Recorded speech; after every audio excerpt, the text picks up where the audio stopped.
नमस्कार दोस्तों, आज के इस वीडियो में हम बात करेंगे ग्रुप डी के इम्पॉर्टेंट।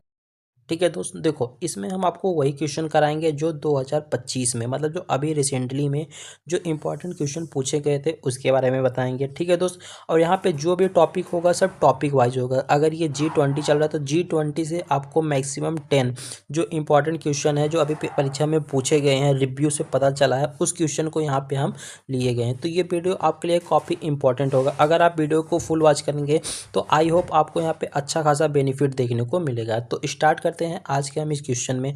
और जिनका पेपर यहाँ पे 2 फरवरी से 10 फरवरी के बीच में है उनके लिए ये तो वीडियो मोस्ट इम्पोर्टेंट है। तो वीडियो को आप शुरू से लेके अंत तक देखते रहिए। ठीक है दोस्तों, स्टार्ट करते हैं हम आज का वीडियो। तो सबसे पहले आपका क्वेश्चन ये है दोस्त, ठीक है दोस्त, कि वर्ष 2025 में G20 का सम्मेलन मेजबानी किस देश ने की थी। ये सब तो आपको बिल्कुल अच्छे से पता होगा, मतलब अगर आपने एक बार दो बार रिवीजन किया होगा तो G20 अगले साल काफ़ी ज़्यादा यहाँ पे प्रचलित रहा है। तो इसके बारे में आपको ज़रूर यहाँ पे पता होगा। इसका जो किया था उसने दक्षिण अफ्रीका ने इसकी मेजबानी की थी। ठीक है दोस्त, अब हम आपको राइट आंसर भी शो करा देते हैं।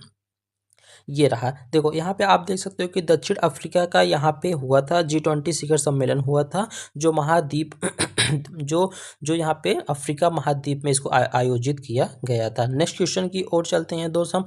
नाटो शिखर सम्मेलन 2025 का आयोजन किस शहर में हुआ था दोस्त। ठीक है दोस्त, आपको इसका भी आंसर पता होना चाहिए। अगर नहीं है तो इसका आंसर बिल्कुल जो सही आंसर है वो आपको सी आंसर बिल्कुल सही देखने को मिलेगा, दी हेग। ठीक है दोस्त, दी हेग में यहाँ पे नाटो शिखर सम्मेलन का यहाँ पे आयोजित किया गया था, जो नीदरलैंड के पास के शहर में यहाँ पे हुआ था। ठीक है दोस्त, आप यहाँ पे देख सकते हो जो नीदरलैंड शहर के पास में हुआ था। नेक्स्ट क्वेश्चन की ओर चलते हैं दोस्त हम। यहाँ पे वर्ष 2025 में संयुक्त राष्ट्र यूएन के महासचिव के रूप में किसे चुना गया था। ये इम्पॉर्टेंट दोस्त, ये जो क्वेश्चन है ये काफ़ी ज़्यादा इम्पॉर्टेंट है। मैं इसको क्यों पूछ रहा हूँ, क्योंकि ये वाला जो क्वेश्चन है ये 3-4 से कम से कम 6-7 शिफ्ट में इसको अच्छे तरीके से पूछा गया है। और यहाँ पे आपको इसका ये पता भी होना चाहिए। तो ये हाँ, आई होप मैं ये आशा करता हूँ कि आपको इसका पता होगा। तो इसका जो राइट आंसर होगा दोस्त वो है एंटोनियो गुटेरस। क्या है दोस्त, बिल्कुल ए नंबर बिल्कुल भी सही यहाँ पे आंसर है। ठीक है, तो एंटोनियो गुटेरेस यहाँ पे इसका बिल्कुल राइट आंसर है। ठीक है दोस्त, आप यहाँ पे इसका देख सकते हो, समरी भी देख सकते हो। एंटोनियो गुटेरेस जो थे और जिसे 2017 में यहाँ पे महासचिव के तौर पर चुना गया था। ठीक है दोस्त, नेक्स्ट क्वेश्चन की ओर चलते हैं। वर्ष 2025 में ब्रिक्स देशों का अध्यक्षा किस देश के पास था। मतलब यहाँ पे पूछ रहा है कि 2025 में ब्रिक्स जो देश है उसके अध्यक्ष किस देश के पास था। ठीक है दोस्त, इसका जो राइट आंसर बनेगा दोस्त वो था ब्राज़ील। बिल्कुल डी नंबर क्वेश्चन बिल्कुल सही है। यहाँ पे ब्राज़ील जो था इसका ब्रिक्स के अध्यक्ष देश के रूप में चुना गया था। ठीक है दोस्त, अब हम नेक्स्ट क्वेश्चन की ओर चलते हैं। वर्ष 2025 में यूएन क्लाइमेट कॉन्फ्रेंस जो COP के नाम से जाना जाता है उसका मुख्य उद्देश्य क्या था दोस्त।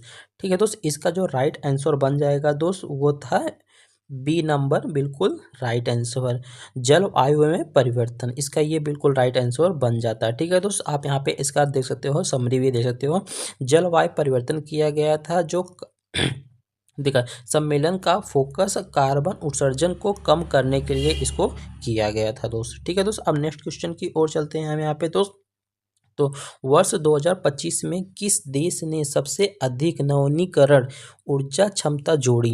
मतलब यहाँ पे ये पूछ रहा है कि 2025 में यहाँ पे जो नवीनी ऊर्जाकरण है उसको सबसे ज़्यादा किस देश ने जोड़ा था। तो आपको यहाँ पे राइट जो आंसर बन जाएगा वो चीन बिल्कुल राइट आंसर बन जाएगा दोस्त। ठीक है दोस्त, चीन यहाँ पे बिल्कुल राइट आंसर बन जाता है।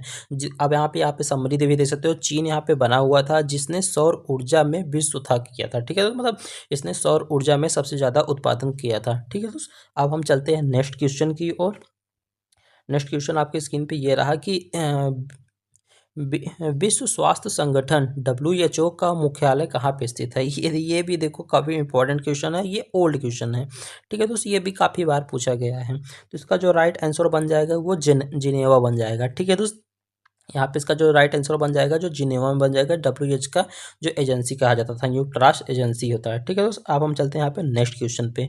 वर्ष 2025 में किस देशों ने आर्टिफिशियल इंटेलिजेंस AI वैश्विक सम्मेलन आयोजित किया था। ठीक है दोस्त, देखो ये आजकल एआई का काफ़ी मॉडर्न चल रहा है। ठीक है दोस्त, देखो ये क्वेश्चन भी आपके लिए इंपॉर्टेंट हो सकता है, क्योंकि ये अभी न्यू क्वेश्चन बन रहा है, तो ये आपके लिए इंपॉर्टेंट हो सकता है। इसको आप मार्क करके चलिए। अब इसका जो राइट आंसर है वो था यूके। ठीक है दोस्त, यूके इसका राइट आंसर था। यहाँ पे देखो, सम्मेलन उपदेश का एआई के सुरक्षित और नैतिक उपयोग के यहाँ पे चर्चा किया गया था। अब हम आपको यहाँ पे नेक्स्ट क्वेश्चन की ओर चलते हैं। तो अंतर्राष्ट्रीय मुद्रा कोष जिसे आईएमएफ का मुख्य कार्य क्या था? ठीक है दोस्त, मतलब इसमें जो कह रहा है कि इसमें जो मुख्य कार्य क्या था अंतर्राष्ट्रीय। ठीक है दोस्त, इसका जो राइट आंसर बनेगा वो सी नंबर, बिल्कुल राइट आंसर, वैश्विक वित्तीय स्थिरता। ठीक है दोस्त, हम आपको यहाँ पे दिखा देते हैं। तो इसका जो राइट आंसर बिल्कुल सी बन जाएगा, जो यहाँ पे आईएमएफ देश का आर्थिक संगठन और वित्तीय सहायता के लिए इसको यहाँ पे किया गया था। अब हम चलते हैं नेक्स्ट क्वेश्चन की ओर। वर्ष 2025 में यूरोपीय संघ यूई के कुल कितने सदस्य थे? मतलब 2025 में, अभी जो रिसेंटली में, ये काफ़ी इंपॉर्टेंट भी हो जाता है। देखो मैं यहाँ पे इंपॉर्टेंट क्वेश्चन बोल रहा हूँ, इसका मतलब ये नहीं कि यहाँ पे सारा सारा क्वेश्चन जो है वो आपके लिए इंपॉर्टेंट हो जाता है, बट ऐसा नहीं है। बट देखो, मैं इसलिए कह रहा हूँ क्योंकि मैं खुद भी यहाँ पे तैयारी कर रहा हूँ, तो मुझे अनुभव है कि किस टाइप के क्वेश्चन यहाँ पे आ रहे हैं। तो यहाँ पे जो ये वाला क्वेश्चन है ये काफ़ी इंपॉर्टेंट हो जाता है, मैं जहाँ तक सोच रहा हूँ। ठीक है दोस्त, तो यहाँ पे देखो ये जो है इसका सी नंबर बिल्कुल सही आंसर हो जाता है। ठीक है दोस्त, यहाँ पे 2025 में यूएन संघ के कितने सदस्य जोड़े गए थे? यहाँ पे देखो 28 थे, जिसमें से एक बाहर हो गया था, तो उसके वजह से यहाँ पे 27 हो गया था। ठीक है, ब्रेक्जिट के बाद यूके और यूई से बाहर हो गया था। ठीक है, तो दो देश यहाँ पे बाहर हो चुका था। अब हम चलते हैं यहाँ पे नेक्स्ट क्वेश्चन की ओर। तो भारत और रूस के बीच प्रमुख रक्षा समझौता कौन सा है? ठीक है दोस्त, ये भी देखो, ये भी क्वेश्चन आ चुका है, 1 से 2 शिफ्ट में ये क्वेश्चन आपको देखने को मिला है, ये आपको पता भी होगा। अगर आप हल्के भी माइंड से सोचेंगे रूस, और अगर आपने कुछ नॉलेज होगा तो आपको पता होगा कि भारत और रूस के बीच में क्या समझौता हुआ था। ये हुआ था बी नंबर, इसका बिल्कुल सही आंसर है ब्रह्मोस मिसाइल समझौता। जो यहाँ पे था ब्रह्मोस मिसाइल समझौता था, यहाँ पे इसको देखने के लिए मेजबानी हुई थी। ठीक है, तो अब आपको हम यहाँ पे इसका कुछ थ्योरी बता देते हैं। ब्रह्मोस मिसाइल समझौता किया गया था, ये भारत और रूस संयुक्त परिक्रम, और इसे सुपर सैनिक क्रूज मिसाइल भी इसे कहा जाता है, या इसके अच्छे अच्छे मतलब अपने देश को अच्छा सुरक्षा प्रदान करने के लिए यहाँ पे किया गया था। अब हम आपको नेक्स्ट क्वेश्चन की ओर चलते हैं। यहाँ पे नेक्स्ट क्वेश्चन ये है, भारत और अमेरिका के बीच में परमाणु समझौता किस वर्ष में हुआ था? ठीक है, तो ये जो है इसका आंसर बन जाएगा 2008, बिल्कुल सही आंसर बन जाएगा। ठीक है, तो 2008 में जो है भारत और तथा अमेरिका के बीच में, भारत और अमेरिका के बीच में परमाणु समझौता लागू हुआ था, जिससे भारत को व्यावसायिक परमाणु पे अनुमति मिली थी। ठीक है दोस्त, इसका मतलब ये है परमाणु होना अपने देश के लिए बहुत ज़्यादा है। इससे ये होता है कि दोस्त, इससे जो अदर कोई भी कंट्री है वो अपने कंट्री पे हावी नहीं हो सकता अगर हमारे पास परमाणु है तो। अगर नहीं है तो कभी भी अटैक कर सकता है, जिससे हमको अच्छा खासा लॉस या मतलब आर्थिक वार्थिक सब कुछ यहाँ पे हो सकता है। ठीक है दोस्त, इसलिए परमाणु होना बिल्कुल भी इंपॉर्टेंट होता है। मैंने आपको कुछ ज़्यादा ही बता दिया, उसके लिए भी दोस्त सॉरी। हम चलते हैं अब नेक्स्ट क्वेश्चन की ओर। तो नेक्स्ट क्वेश्चन ये है दोस्त, नेक्स्ट क्वेश्चन ये है कि भारत किस संगठन के माध्यम से दक्षिण एशियाई देशों को समझौता करना चाहता है? ठीक है दोस्त, इसका जो बिल्कुल सही आंसर हो जाएगा वो हो जाएगा बिल्कुल सी, सार्क, एकदम बिल्कुल सी आंसर इसका हो जाएगा। ठीक है दोस्त, यहाँ पे भारत सार्क जो होता है, भारत, पाकिस्तान, नेपाल, भूटान, बांग्लादेश आदि को शामिल करने के लिए ये इसको मिशन को चालू किया गया था। अब हम चलते हैं नेक्स्ट क्वेश्चन की ओर। नेक्स्ट क्वेश्चन आपको यहाँ पे ये देखने को मिलेगा दोस्त, भारत और जापान के बीच किस क्षेत्र में प्रमुख समझौता हुआ था? ठीक है दोस्त, देखो ये भी काफ़ी इंपॉर्टेंट क्वेश्चन है, क्योंकि ये भी एक शिफ्ट में हम यहाँ पे देखे थे, जो मुझे पता चला था मेरे डाटा के हिसाब से, इसमें एक शिफ्ट में इसको पूछा गया था। जो इसका राइट आंसर बन जाएगा वो बी। ठीक है दोस्त, रेलवे और बुलेट ट्रेन को लेके यहाँ पे समझौता हुआ था, तभी तो जाके हम यहाँ पे चीन की तरह इतना फास्ट वंदे भारत को निकाल के इतना तेज़ हम यहाँ पे ट्रेवल कर पा रहे हैं। ठीक है दोस्त, इसका राइट आंसर बिल्कुल सी, यहाँ पे बी नंबर यहाँ पे बिल्कुल राइट आंसर बन जाएगा। देखो, मुंबई बुलेट ट्रेन आयोजित भारत में जापान के सहयोग से यहाँ पे है, जिसका वो एक उदाहरण है। ठीक है दोस्त, मुंबई से अहमदाबाद जो बुलेट ट्रेन चली गई थी उसी का एक उदाहरण है। अब हम चलते हैं नेक्स्ट क्वेश्चन की ओर। नेक्स्ट क्वेश्चन आपको देखने को मिलेगा ये कि भारत किस समूह के माध्यम से चीन और रूस के साथ सहयोग करना चाहता है। ठीक है दोस्त, इसमें आपको ये पूछ रहा है कि भारत किस देश के समूह के माध्यम से चीन और रूस के साथ सहयोग करना चाहता है। ठीक है दोस्त, देखो यहाँ पे आपको पता होगा इसका क्वेश्चन अभी हम ऊपर एक तो करा चुके थे, अगर आपको ध्यान में होगा तो आप इसका आंसर कर पाएंगे। इसका जो आंसर बनेगा सी नंबर आंसर इसका बिल्कुल राइट बनेगा। ठीक है दोस्त, ब्रिक्स, ये जो है ब्रिक्स है। ठीक है दोस्त, ब्रिक्स ब्राजील, रूस, भारत, चीन और दक्षिण अफ्रीका को भी यहाँ पे शामिल कर रहा है दोस्त। देखो भारत फ्रांस के बीच क्षेत्र में रणनीति, ठीक है, रणनीतिक समझौता है, तो वो किस माध्यम पे है, मतलब कौन से उथा से है। ठीक है, मतलब किस माध्यम से है। ठीक है दोस्त, इसमें जो यहाँ पे है भारत और फ्रांस के बीच जो समझौता रणनीति है वो हमारा अंतरिक्ष के माध्यम से है। मतलब किससे रिलेटेड है, यहाँ पे अंतरिक्ष से। देखो भारत और फ्रांस अंतरिक्ष अनुसंधान और उपग्रह परीक्षण में सहयोग किया है। ठीक है दोस्त, अब हम चलते हैं नेक्स्ट क्वेश्चन की ओर। क्वाड में भारत के साथ कौन सा देश शामिल है। ठीक है दोस्त, ये भी देखो पूछा हुआ क्वेश्चन है। अगर आपको इसका आंसर पता है तो इसको हम देखो, ये मुझे काफ़ी ज़्यादा टफ लग रहा है, मतलब कुछ नया टाइप का क्वेश्चन लग रहा है तो नहीं कर पाएंगे, तो हम आपको इसको दे देते हैं। आपको इसका आंसर जो है कमेंट बताना है कि कौन सा आंसर इसका बिल्कुल राइट आंसर होगा। अब हम चलते हैं नेक्स्ट क्वेश्चन की ओर। ठीक है दोस्तों, नेक्स्ट क्वेश्चन में आपको ये देखने को मिलेगा भारत ने किस देशों के साथ एक्ट ईस्ट पॉलिसी तहत समझौते किए हैं। ठीक है दोस्त, तो जो इसका बिल्कुल राइट आंसर बन जाएगा वो कौन सा बन जाएगा, बी नंबर इसका बिल्कुल म्यांमार। म्यांमार के साथ अपना देश जो है वो ईस्ट एक पॉलिसी के दक्षिण पूर्व एशियाई पर संबंध मजबूत करने के लिए इसको बनाया गया था। नेक्स्ट क्वेश्चन की ओर हम चलेंगे।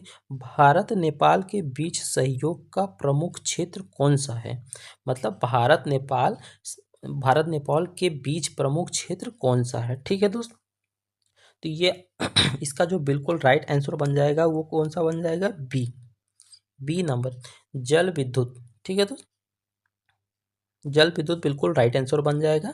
भारत और नेपाल को मिलाकर जल विद्युत परियोजना पर काम करते हैं। अब नेक्स्ट क्वेश्चन की ओर चलते हैं दोस्त। नेक्स्ट क्वेश्चन ये है कि भारत ने किस देश को मुक्त व्यापार समझौता FAT किया है। ठीक है दोस्त, इसका जो राइट आंसर बन जाएगा दोस्त वो बन जाएगा आपका श्रीलंका।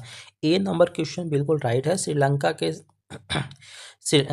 भारत ने UTA दोनों के बीच व्यापार समझौता को बढ़ाने के लिए इसको यहाँ पे किया गया था। अब हम नेक्स्ट क्वेश्चन की ओर चलते हैं जिसमें आपका मोस्ट इंपॉर्टेंट क्वेश्चन कवर करेंगे हम। यहाँ पे 20 ब्रिक्स और SCO आधारित पर यहाँ पे हम आपको 10 इंपॉर्टेंट क्वेश्चन कराएंगे जो आपको पूछे गए थे। देखो आपको देखो ये तो पता होगा G20 की G20 की स्थापना कब हुई थी, ये तो आपको पता होगा। आई होप अगर आप जब G20 के बारे में कुछ पढ़े होंगे तो मैं आपको हर क्वेश्चन बोल दे रहा हूँ दोस्त पढ़े होंगे, बट ऐसा नहीं है। अगर जो पढ़ा होगा तो उसके लिए तो इजी है, जो नहीं पढ़ा होगा तो टफ है, कोई बात नहीं। इसका हम आपको एक प्लेलिस्ट दे देंगे। ठीक है दोस्त, जिसमें आपको हम टॉपिक वाइज कराएंगे। जैसे पहले जैसे खेल करा दिए, फिर योजना करा दिए। ठीक है दोस्त, योजना करा दिए हैं, फिर उसके बाद आपको हम जो मतलब जो योजना करा दिए हैं, फिर इसमें मतलब किसको मतलब जितने भी हम आपको यहाँ पे करंट अफेयर्स कराएंगे सब आपको टॉपिक वाइज कराएंगे। अगर हम G20 करा रहे हैं तो G20 से रिलेटेड जितने भी क्वेश्चन आपको प्रीवियस ईयर में देखने को मिले हैं।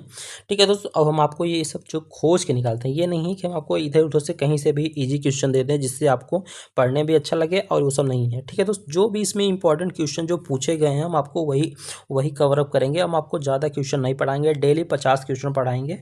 ठीक है दोस्त, और इसमें जो भी क्वेश्चन होगा हम आपको सब यहाँ पे टॉपिक वाइज पढ़ाएंगे। अगर G20 पढ़ा रहे हैं दोस्त, ठीक है ध्यान से सुनिए पहले, अगर हम आपको G20 पढ़ा रहे हैं तो G20 पढ़ाएंगे, उसका प्लेलिस्ट मिल जाएगा। अगर हम आपको योजना पढ़ा रहे हैं तो योजना आपको प्लेलिस्ट मिल जाएगा जिसमें आपको 50 से क्वेश्चन देखने को मिलेगा इंपॉर्टेंट जो पूछे गए हैं। अगर मैं आपको खेल कूद करा रहा हूँ तो खेल कूद से रिलेटेड आपको क्वेश्चन मिल जाएगा। अगर हम आपको जिस टॉपिक के वाइज कराएंगे हम उससे इंपॉर्टेंट करेंगे। ये नहीं है कि आपको मोस्ट इंपॉर्टेंट 50 क्वेश्चन ले ले, इस तरीके से नहीं है। हम आपको यहाँ पे टॉपिक वाइज पढ़ाएंगे और मोस्ट इंपॉर्टेंट पढ़ाएंगे। ठीक है दोस्त, अब हम चलते हैं क्वेश्चन की ओर। तो यहाँ पे देख सकते हो G20 की स्थापना कब हुई थी। इसका जो स्थापना हुई थी वो यहाँ पे बी नंबर आंसर आपको देखने को मिलेगा 1999 में इसकी स्थापना देखने को मिली गई थी। विश्व वित्तीय स्थिरता पर चर्चा करने के लिए किया गया था। ठीक है दोस्त, मतलब देखो G20 को क्यों लाया गया था, इसका कारण क्या था, मैं आपको इसके बारे में थोड़ी सी बता देता हूँ। मतलब देखो अपने देश में क्या आर्थिक है, क्या चल रहा है, किस तरीके से हम डेवलप होंगे, हर कंट्री को यहाँ पे बुला के सम्मेलन किया जाता है, जिसमें इसमें अपने देश को उत्पत्ति के लिए यहाँ पे चर्चा किया जाता है, इसलिए G20 का उठा किया जाता है। ठीक है दोस्त, अब हम चलते हैं नेक्स्ट क्वेश्चन की ओर। G20 में कुल कितने देश G20 में कुल कितने सदस्य देश हैं। ठीक है दोस्त, तो यहाँ पे देखो पूछ रहा है कि G20 में कुल कितने सदस्य देश हैं। इसका जो राइट आंसर बन जाएगा वो बी नंबर बिल्कुल सही बन जाएगा। ठीक है दोस्त, सॉरी मुझसे मिस्टेक हो गई, बी नहीं सी नंबर, सी 20 देश आपको यहाँ पे देखने को मिल जाएगा। ठीक है दोस्त, मेरे ध्यान से उतर गया क्योंकि यूरोपीय संघ भी एक शामिल हो गया था, तो मेरे दिमाग में पहले 19 था, 19 नहीं है बट एक जुड़ गया था। ठीक है, एक जुड़ने की वजह से यहाँ पे 20 देश टोटल यहाँ पे हो चुके हैं। अब हम चलते हैं आपको यहाँ पे नेक्स्ट क्वेश्चन की ओर। भारत भारत ने G20 शिखर सम्मेलन मेजबानी किस वर्ष की थी। मतलब जो अपना देश है भारत है, इसके अंदर जो ये G20 शिखर सम्मेलन की मेजबानी की गई थी वो किस वर्ष की गई थी, वह 2023 में की गई थी दोस्त। ठीक है दोस्त, 2023 में की गई थी G20, जिसके G20 अध्यक्ष पर चुना गया था। ठीक है दोस्त, अब हम चलते हैं नेक्स्ट क्वेश्चन की ओर। नेक्स्ट क्वेश्चन ये पूछता है कि ब्रिक देशों में भारत के अलावा और कौन सा देश शामिल नहीं है। ब्रिक्स देशों में भारत के अलावा और कौन सा देश है जो शामिल नहीं है। ठीक है दोस्त, हम आपको इसका जो राइट आंसर हो जाएगा वो सी हो जाएगा, जापान हो जाएगा, जो यहाँ पे शामिल नहीं है दोस्त। अब हम आपको चलते हैं, देखो ब्रिक्स देश में रसिया, इंडिया, चाइना, साउथ अफ्रीका। ठीक है दोस्त, ये सब यहाँ पे जुड़े हुए हैं, बट ये जो है आपका जापान जो है यहाँ पे नहीं जुड़ा है। अब हम नेक्स्ट क्वेश्चन की ओर चलते हैं दोस्त। इसमें आपको नेक्स्ट क्वेश्चन आपका क्या है कि ब्रिक्स ब्रिक्स की पहली शिखर बैठक कब हुई थी। ठीक है दोस्त, मतलब सबसे पहले जब ये लागू हुआ था तो ये सबसे पहले कब हुई थी ब्रिक्स देश जो है ये, इसका जो आपका राइट आंसर हो जाएगा बी नंबर। बी नंबर बिल्कुल राइट आंसर, 2009 में इसकी सर्वप्रथम बैठक हुई थी। ठीक है दोस्त, अब हम आपको यहाँ पर दिखा देते हैं। बी नंबर आंसर बिल्कुल राइट है। जो ब्रिक्स सम्मेलन बैठक हुई थी 2009 में हुई थी, वो भी कहाँ पे हुई थी, रूस में हुई थी। ठीक है दोस्त, अब हम चलते हैं नेक्स्ट क्वेश्चन की ओर। नेक्स्ट क्वेश्चन आपका है कि ब्रिक्स बैंक ब्रिक्स बैंक किस नाम से जाना जाता है। ठीक है, तो जो ब्रिक्स है वो बैंक किस नाम से जाना जाता है। तो जो इसका राइट आंसर है वो आपका बिल्कुल सी, न्यू डेवलपमेंट बैंक के नाम से भी इसको जाना जाता है ब्रिक्स को। ठीक है दोस्त, देखो सी नंबर आंसर बिल्कुल सही आंसर है आपका, जो है यहाँ पे NDB की स्थापना 2015 में की गई थी। NDB मतलब न्यू डेवलपमेंट बैंक। ठीक है दोस्त, अब हम चलते हैं आपको यहाँ पे नेक्स्ट क्वेश्चन की ओर। SCU का पूरा नाम क्या है दोस्त। इसका जो देखने को मिलेगा वो बी नंबर बिल्कुल राइट आंसर यहाँ पे आपको ये देखने को मिलेगा, संघाई कॉरपोरेशन ऑर्गेनाइजेशन, ये आपका बिल्कुल सही आंसर हो जाएगा बी नंबर। ठीक है दोस्त, देखो यहाँ पे यहाँ पे जो इसका राइट आंसर है वो आपका बी नंबर हो जाएगा। जो एससीओ का स्थापना हुई थी वो 2001 में हुई थी। ठीक है दोस्त, नेक्स्ट क्वेश्चन की ओर चलते हैं। भारत एससीओ का पूर्ण सदस्य कब बना था। मतलब भारत जो था वो किस वर्ष में यहाँ पे पूर्ण सदस्य बन गया था एससीओ का। ठीक है दोस्त, तो यहाँ पे 2017 में इसका ये पूर्ण देश बन गया था। आंसर नंबर बी बिल्कुल राइट आंसर है, 2017 में बन गया था। भारत और पाकिस्तान दोनों ने 2017 में यहाँ पे नए सदस्य बने थे। ठीक है दोस्त, हम आपको नेक्स्ट क्वेश्चन की ओर चलते हैं। एससीओ का मुख्य उद्देश्य क्या था। एससीओ को मतलब जो एससीओ लाया गया था उसका मुख्य उपदेश क्या था। ठीक है दोस्त, तो इसका जो मुख्य उपदेश था वो सी नंबर बिल्कुल राइट, सुरक्षा और सहयोग के लिए इसको लाया गया था। ठीक है दोस्त, तो सी नंबर राइट आंसर बिल्कुल हो जाता है, सी नंबर बिल्कुल राइट आंसर हो जाता है। इससे आतंकवाद और उपवाद, अग्रवाद और अगला अगला वाद मतलब इससे मतलब जो अपने सुरक्षा है, सुरक्षा डिफेंस को बढ़ावा देने के लिए और यहाँ पे कुछ आतंकवाद को खत्म करने के लिए इसको यहाँ पे लाया गया था। ठीक है दोस्त, अब हम चलते हैं नेक्स्ट क्वेश्चन की ओर। निम्न में से कौन सा देश G20, ब्रिक्स और एससीओ तीनों के सदस्य है? ठीक है दोस्त, इसमें से कौन सा है जो है, ये तो काफ़ी इंपॉर्टेंट क्वेश्चन है, इंपॉर्टेंट भी है और ये आपको पता भी होना चाहिए। अपना भारत देश है, कौन सा? अपना भारत देश यहाँ पे जो है तीनों के यहाँ पे तीनों से ये जुड़ा हुआ है। ठीक है दोस्त, तो इसका बी नंबर बिल्कुल राइट आंसर हो जाएगा। और भारत तीनों अंतर्राष्ट्रीय समूहों के सक्रिय सदस्य हैं। ठीक है दोस्त, जो अपना भारत है वो तीनों का है। ठीक है दोस्त, नेक्स्ट क्वेश्चन चलते हैं यहाँ। अब हम आ जाते हैं इंटरनेशनल फंडामेंटल पे, जो 10 इंपॉर्टेंट क्वेश्चन है हम उसकी बात करेंगे। तो संयुक्त राष्ट्र संघ यूएनओ की स्थापना कब हुई थी? ठीक है दोस्त, इसका जो राइट आंसर बन जाएगा वो आपका बी, 1945 में इसकी जो हुई थी स्थापना हुई थी। ठीक है दोस्त, अब हम आपको दिखा देते हैं यहाँ 1945 में राष्ट्रीय संघ स्थापना वित्तीय विश्व के बाद यहाँ पे बनाए गए थे, विश्व युद्ध के बाद इसको यहाँ पे बनाया गया था 1945। आप ये डेट याद कर लीजिएगा। ठीक है दोस्त, ये इंपॉर्टेंट भी है। अब हम चलते हैं नेक्स्ट क्वेश्चन की ओर। नेक्स्ट क्वेश्चन क्या कह रहा है हमारा, जो उपराष्ट्रीय संयुक्त राष्ट्र संघ मुख्यालय कहाँ पे स्थित है? ठीक है दोस्त, जो इसका राइट आंसर हो जाएगा सी नंबर बिल्कुल राइट, न्यूयॉर्क में ये स्थित है। ठीक है दोस्त, हम आपको यहाँ पे दिखा देते हैं। यहाँ पे न्यूयॉर्क, यहाँ पे यूएन का मुख्यालय जो है अमेरिका न्यूयॉर्क शहर में स्थित है। अब हम चलते हैं नेक्स्ट क्वेश्चन की ओर। नेक्स्ट क्वेश्चन आपसे ये पूछ रहा है कि निम्न में से कौन सा अंतर्राष्ट्रीय संगठन नहीं है? ठीक है दोस्त, तो ये देखो, अगर आपके पास बेसिक सेंस होगा, अगर आपने कुछ भी पढ़ा होगा तो आप यहाँ पे बिल्कुल आंसर दे पाएंगे। इसका जो आंसर हो जाएगा, देखो WH है, वो है, IMF हो, UN CSCO भी है, और ये जो है RBI, ये नहीं है, ये अंतर्राष्ट्रीय संगठन नहीं होता है, ये हमारा जो है RBI रिलेटेड है। ठीक है दोस्त, यहाँ पे जो है RBI नहीं होगा, क्योंकि RBI जो होता हुआ केंद्रीय बैंक है, अंतर्राष्ट्रीय संगठन नहीं है। अब हम चलते हैं नेक्स्ट क्वेश्चन की ओर। नेक्स्ट क्वेश्चन आपसे ये पूछ रहा है कि WHO का मुख्य उद्देश्य क्या है? ठीक है दोस्त, WHO का मुख्य उद्देश्य क्या है? तो इसका मुख्य उद्देश्य जो बन जाएगा विश्व स्वास्थ्य पे। ठीक है दोस्त, क्योंकि WHO जो होता है वो WHO का पूरा जो नाम होता है वो अपना हेल्थ के लिए होता है। ठीक है दोस्त, मतलब विश्व स्वास्थ्य होता है, विश्व विश्व स्वास्थ्य होता है। WHO का पूर्ण नाम वर्ल्ड हेल्थ ऑर्गेनाइजेशन होता है। ठीक है दोस्त, अब चलते हैं नेक्स्ट क्वेश्चन की ओर। तो अंतर्राष्ट्रीय न्यायालय ICJ कहाँ पे स्थित है? इसका जो सही आंसर है वो दी हैग है, बी नंबर बिल्कुल सही आंसर है। ठीक है दोस्त, तो इसका जो बी नंबर बिल्कुल सही आंसर है, जो यहाँ पे दी हैग पे स्थित है, नीदरलैंड के पास दी हैग स्थित है। अब हम चलते हैं नेक्स्ट क्वेश्चन की ओर। इसमें पूछ रहा है IMF का पूरा नाम क्या है?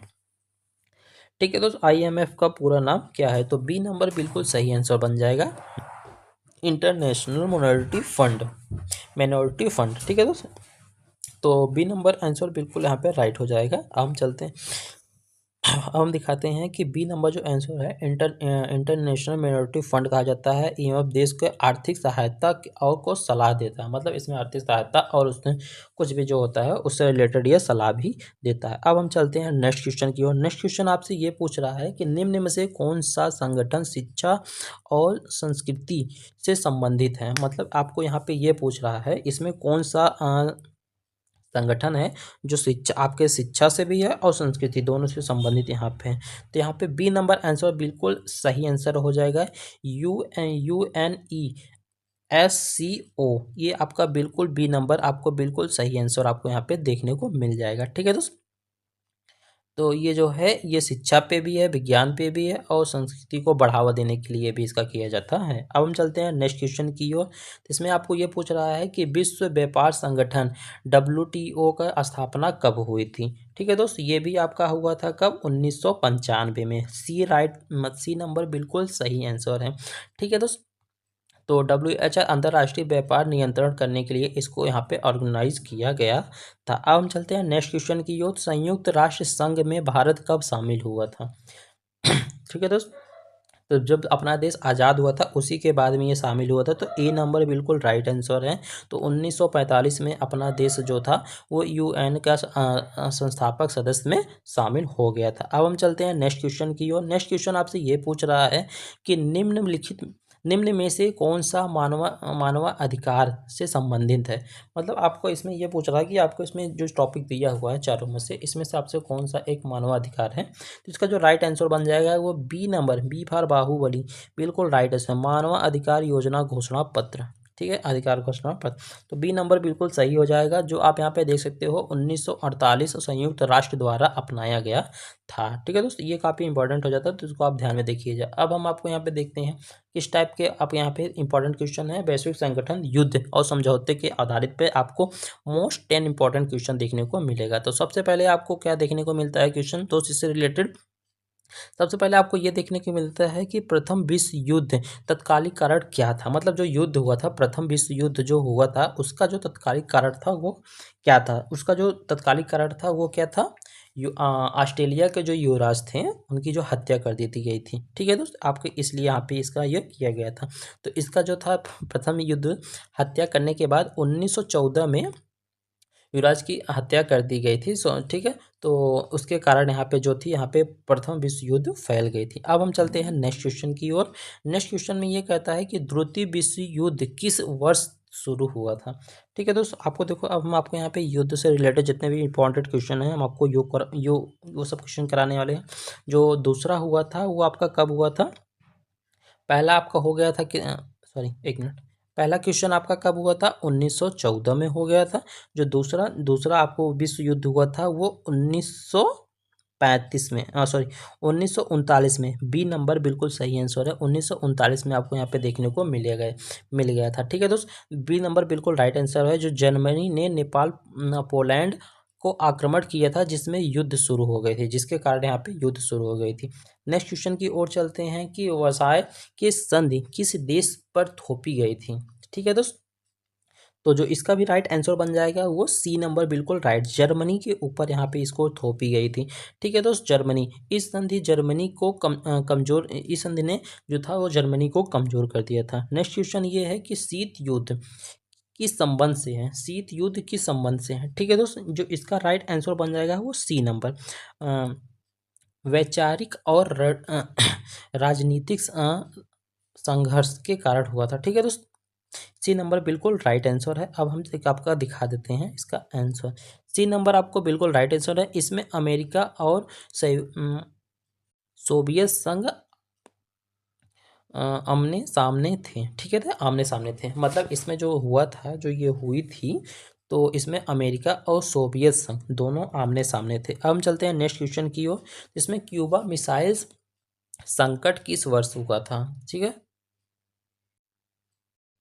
सॉरी इसमें कुछ मिस टाइप है, ये संकट नहीं है, इसमें आपको ये बोला गया है, ये संकट नहीं है, मतलब क्यूबा मिसाइल कब यहाँ पे लागू हुआ था। ठीक है दोस्त, ये जो आया हुआ था ये 1962। सी नंबर बिल्कुल राइट आंसर बन जाएगा। ठीक है दोस्त, आप यहाँ पे देख सकते हो सी नंबर बिल्कुल राइट आंसर है। ये दुनिया को परमाणु विश्व युद्ध बहुत करीब ले गया। ठीक है दोस्त, यह दुनिया को परमाणु युद्ध के बहुत करीब ले गया। ठीक है दोस्त, जो क्यूबा मिसाइल था। अब हम चलते हैं नेक्स्ट क्वेश्चन की ओर। नेक्स्ट क्वेश्चन आपसे ये पूछता है कि परमाणु अपसार संधि एनपीटी का उद्देश्य क्या था। ठीक है दोस्त, इसमें आपको जो राइट आंसर देखने को मिलेगा वो बी नंबर, परमाणु हथियारों को नियंत्रण। ठीक है दोस्त, आपको यहाँ पे बी नंबर बिल्कुल राइट आंसर देखने को मिल जाएगा। ठीक है दोस्त, यह संधि 1968 में बनी थी। और इसको क्यों बनाया गया था, इसको क्यों बनाया गया था, जो परमाणु हथियारों है उसको नियंत्रण करने के लिए इस एक्ट को बनाया गया था। अब हम लाते हैं नाटो। नाटो किस प्रकार का संगठन है। ठीक है दोस्त, नाटो जो है आपका किस प्रकार का संबंध है। सी नंबर आंसर बिल्कुल सही आंसर, यह सैन्य सैन्य से ये रिलेटेड है। ठीक है दोस्तों, अब हम चलते हैं इसके आंसर की ओर। देखो, इसको जो पारित किया गया था नाटो को, वो कब लाया गया था, 1949 में इसकी स्थापना की गई थी। संयुक्त राष्ट्र संघ की स्थापना कब हुई थी। ठीक है दोस्तों, संयुक्त राष्ट्र है उसकी स्थापना कब हुई थी, इसको शायद हम एक बार पढ़ा चुके हैं, फिर से बता देते हैं कि 1945 में इसकी स्थापना की गई थी। ठीक है दोस्त, तो सी नंबर बिल्कुल सही आंसर है। तो इसका उद्देश्य जो है वह शांति बनाए रखने के लिए इसको यहाँ पे लाया गया था। अब हम चलते हैं यहाँ पे आपका अपना, अब हम पे चलते हैं कि खाड़ी युद्ध किस वर्ष में हुई थी। ठीक है दोस्त, तो जो गोल्फ वार है वो किस युद्ध में हुआ था, वह 1991। सी नंबर बिल्कुल राइट आंसर है। तो 1991 में हुआ था। इसके बीच में कौन कौन सा देश था हम आपको ये भी बता देते हैं। इस युद्ध में इराक और कुवैत दोनों के बीच में यह युद्ध हुआ था। अब हम चलते हैं नेक्स्ट क्वेश्चन की ओर। पेरिस शांति समझौता किस युद्ध से संबंधित है। ठीक है दोस्तों, मतलब जो पेरिस में युद्ध हुआ था उसको शांति करने के लिए जो समझौता किया गया था वो किससे संबंधित था। तो इसका जो राइट आंसर है वो आपका बन जाएगा बी नंबर। ठीक है, तो इसका जो जो राइट आंसर बनेगा वो कौन सा बनेगा, वियतनाम युद्ध से इसको रिलेटेड है। ठीक है दोस्त, अब हम आपको इसका आंसर दिखा देते हैं। तो देखो इसका जो है वियतनाम के ये था है और 1973 में ये समझौता हुई थी। आज का हमें आपको यहाँ पे देखो, हमने आपको यहाँ पे कितने जितने भी मतलब आपको यहाँ पे 5 टॉपिक के 5 या 6 टॉपिक से रिलेटेड हम आपको यहाँ पे क्वेश्चन कराए हैं। 10-10 क्वेश्चन कराए हैं, टोटल आपको यहाँ पे 100 क्वेश्चन करा दिए हैं। अगर आपको ये वीडियो अच्छी लगी है तो चैनल को कर लेना सब्सक्राइब। आपको देखो हमेशा इसी टाइप को अच्छा कंटेंट देखने को मिलेगा जो हमेशा रिलेटेड में पूछा गया है। तो चैनल को कर लेना सब्सक्राइब, एक लाइक कर देना और ये भी बताना कि आपको इसमें से अगर मेरी कोई वीडियो गलत लगी हो या कुछ लगी हो उसके बारे में बता देना, हाँ यहाँ पे गलती थी, ये क्वेश्चन गलत था। ठीक है दोस्त, आई होप ये वीडियो आपको अच्छी लगी होगी। चैनल को सब्सक्राइब। मिलते हैं किसी नेक्स्ट वीडियो में, तब तक के लिए जय हिंद दोस्त।